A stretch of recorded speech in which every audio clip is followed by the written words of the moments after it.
Hello दोस्तों, कैसे हो आप सब। आशा करता हूँ अच्छे ही होंगे। इसी के साथ साथ मैं हूँ अनीश और आप सबके साथ मैं शुरुआत करता हूँ लियो और कैथी के साथ विक्रम का कनेक्शन के बारे में। वैसे लियो के शुरुआत में ही हमको विक्रम की वो लड़की माया देखने को मिलती है, जो कि लियो के अंत के सीन में विक्रम के साथ भी देखने को मिलता है, जब विक्रम पार्थिवन से बात करता है तब। और जब डिसूजा जोशी को लियो का पास्ट बताता है तब उसने कुछ ऐसी घटनाएं बताई थी जैसे सब एकदम सीधा सपाट जा रहा हो, लेकिन कहानी उतनी भी सीधी है नहीं। चलो मैं आपको बताता हूँ कहानी कैसी है। कहानी थोड़ी सी पेचीदा है, क्योंकि कुछ दिन पहले सोशल मीडिया से मुझे एक ऐसी तस्वीर मिली जिस तस्वीर ने समझो मेरे दिल में भी अफरा तफरी मचा दी। कैसी तस्वीर थी? कैथी 2 के अपकमिंग जो पोस्टर है उसके जैसी एक तस्वीर थी, जिसमें एक मनी बैग दिखाई दिया, फिर उसके अंदर दिल्ली और दिल्ली की बीवी की फ़ोटो थी। और पता नहीं आपको शायद वो बीवी कौन थी। वो बीवी थी एलिसा दास। जी हाँ, मैडोना सेबेस्टियन अभिनीत वो किरदार एलिसा दास का, जो कि लियो की बहन थी। पर ऐसा कैसे हो सकता है? लियो की बहन तो वहाँ हेरोल्ड के हाथों मारी गई थी, फिर लियो फैक्ट्री जला के भाग आया था। आपको ऐसा ही लग रहा होगा, लेकिन नहीं, सच तो कुछ और ही है शायद। क्योंकि दिल्ली की बीवी के बारे में हमको कुछ भी नहीं बताया गया, जो कि कैथी 2 नाम की इवेंट फिल्म में हमको बताया जाएगा। उसमें लियो ने एक जिगरी का जिक्र किया था जब एंटोनी उसकी बलि देना चाहता था। उस जो जिगरी का जिक्र हुआ था, तब एंटोनी को लियो बताता है बलि देते समय कि तू आज मेरी बलि दे रहा है, लेकिन मैंने जब से होश संभाला है तब से तेरी कही हर बात मैंने सुनी है। तेरे कहे मुताबिक मैंने हर एक इंसान को मौत के घाट उतारा है, और इसी के साथ मैंने अपनी जिगरी को भी मार डाला। तो वो जिगरी कौन था? पास्ट में कहे हुए उस जिगरी का जो जिक्र हुआ था, वो जिगरी एक्चुअल में था कौन?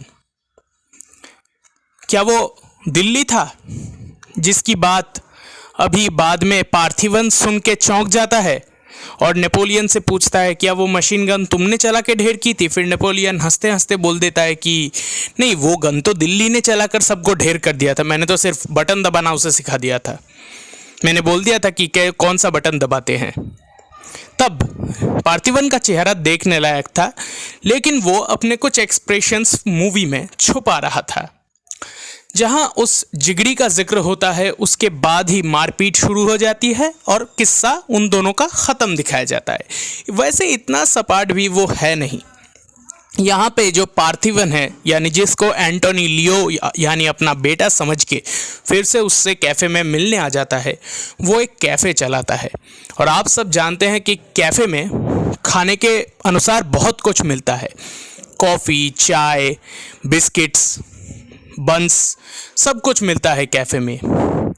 तो यहाँ पर लियो का एक स्टोरी हमको दिखाया नहीं गया। कौन सा स्टोरी? चलिए मैं आपको बताता हूँ। पार्थिवन यहाँ पर एक कैफ़े चलाता है।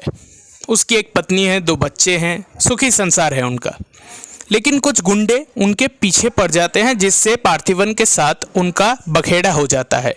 लेकिन फिर भी पार्थिवन के उस कैफ़े के दौरान शायद भी लियो ग्राउंड लेवल पर बिजनेस नहीं चलाता था, या फिर ग्राउंड लेवल पर बिजनेस के जैसे ही वो एक फैक्ट्री और बेकरी भी चलाता था, जिस फैक्ट्री में वो डटोरा के ड्रग्स यानी दास एंड कंपनी को भी वो देखता था, जहां वो अपने चाचा हेरोल्ड के साथ डटोरे का ड्रग्स स्मगल करने की सारी प्लानिंग्स बनाता था, डटोरे का ड्रग्स बनाता था, और उसी के साथ साथ वो अपनी बेकरी भी चलाता था।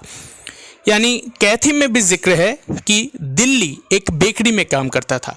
शायद वही कैफ़े कम बेकरी में दिल्ली और लियो दोस्त रहे होंगे, और उसी के दौरान एलिसा को दिल्ली पसंद आ गई और फिर दोनों ने शादी कर ली, और फिर उनका ये बच्चा हुआ। लेकिन शायद ये इंसिडेंट यानी हेरोल्ड का उस एलिसा को मारने का इंसिडेंट बाद में हुआ होगा, या लियो जानता नहीं होगा।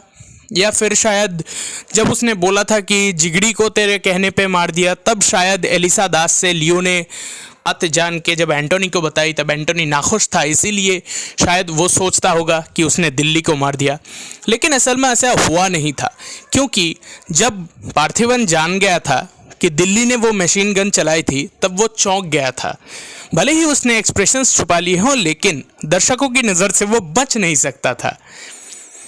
तो वैसे भी कैथी 2 लोकेश कनगराज द्वारा डायरेक्टेड एक अपकमिंग मूवी है, और वो एक अपकमिंग इवेंट मूवी होगी जिसमें सारे कैरेक्टर्स की कड़ी आके जुड़ेगी। जैसे लियो के अंत में विक्रम को दिखाया जाता है अपनी टीम ब्लैक स्क्वाड और माया के साथ, वैसे ही लियो के शुरुआती कुछ चीज़ों में गैंग मेंबर्स का दिखना और अड़ई कलम का विक्रम के अंत में किसी अनजान व्यक्ति से बात करना शायद यही दर्शाता है कि वो एक एजेंट था। क्या वो एजेंट था? क्या अनवू, अड़ई कलम ये सब ड्रग डीलर्स के रूप में एजेंट्स थे? क्या अनवू पुलिस के लिए काम करता था, या सिर्फ वो एक ड्रग डीलर का दोस्त हुआ करता था? दिल्ली क्या सचमुच ही सुधर चुका है, या फिर दिल्ली का रोलेक्स और लियो के साथ कुछ हिडन कनेक्शन है? या फिर जब रोलेक्स उतरता है तब रोलेक्स ने अचानक ही बता दिया कि 27 साल से मैंने ये एम्पायर खड़ा किया और 27 साल बाद जाके आज मेरा एम्पायर बना है। तो 27 साल पहले एम्पायर पहले कोई और संभालता था। तो फिर क्या ऐसी संभावना हो सकती है कि रोलेक्स बाहर रहता था, यानी हेरोल्ड दास भी कुछ दिन पहले कनाडा गया था, क्योंकि वो पहले पढ़ाई कनाडा में ही करता था, फिर पढ़ाई ख़त्म करके वो वापस लौट आया इंडिया और आंध्र प्रदेश में दास एंड कोंग की टोबैको फैक्ट्री उसने संभालनी शुरू कर दी। तो क्या असल में ही ये बात है कि डिसूजा की बताई थ्योरी गलत है, लियो का पास्ट गलत है? तो फिर क्या कार्ती यानी हमारे दिल्ली भैया पुलिस के साथ जुड़े हुए थे, क्योंकि उन्होंने वो रोलेक्स के ड्रग्स को कैथी में तरीपार करने में बिजॉय की मदद की थी। फिर बिजॉय की फैमिली चली गई और बिजॉय ब्लैक स्क्वाड को ज्वाइन कर गया। फिर वहाँ पे अमर की बीवी मारी जाती है, अमर ब्लैक स्क्वाड को ज्वाइन करता है। तो लियो जब एक बात बता रहा था कि वो अनाथ आश्रम में पला बड़ा है, आई एम सॉरी, लियो रूपी पार्थिवन जब ये बात बता रहा था कि वो अनाथ आश्रम में पला बड़ा है, तो क्या वही और आधा सच निकालना चाहता था? वही वो और बताना चाहता था कि वो अनाथ आश्रम में पला बड़ा है? शायद ही ऐसा हो कि लियो और एलिसा भाई बहन जैसे थे, वो अनाथ आश्रम में पले बड़े, लेकिन एंटोनी को बिजनेस संभालने के लिए कोई चाहिए था, क्योंकि उसका कोई संतान नहीं था, इसीलिए उन्होंने गोद ले लिया। अगर ऐसा हुआ तो सचमुच अफरा तफरी मच जाएगी। पर शायद वहाँ जब दिल्ली को मारने की बात आ रही थी, यानी लियो ने अपने उस जिगरी को मारने की बात कही थी, तब शायद उसने ये सोच के कही होगी, क्योंकि जब लियो और दिल्ली बेकरी का बिजनेस करते थे, तब किसी भी कारणवश दिल्ली को ये पता चल चुका था कि लियो बेकरी के आड़ में कोई कोकोआ के बीज से कोई ड्रग्स निकाल रहा है, या वो ड्रग्स का भी धंधा करता है। शायद उसको पता चल चुका होगा, और उसके साथ साथ जब वो एंटोनी को पता चलता है, तब शायद उसने लियो से कहा होगा कि उसके बहन के पति तथा दिल्ली को मरवा दिया जाए, लेकिन उससे पहले ही शायद उनकी एक बेटी हो चुकी थी। वैसे इस फिल्म में यानी लियो में जोशी का कैरेक्टर कुछ ज़्यादा नहीं दिखाया गया, कुछ सीन्स में ही जोशी को दिखाया गया है, और जोशी को थोड़ा सा सस्पिशियस भी दिखाया गया। तो क्या जोशी पार्थिवन तथा लियो के बारे में सब कुछ जानता था? जोशी उससे इतना फ्रेंडली इसीलिए था क्योंकि जोशी के साथ लियो का कोई कनेक्शन था, और वो जानता है कि पार्थिवन ही लियो है। मिलते हैं अगले वीडियो में, तब तक खुश रहिए, नमस्कार।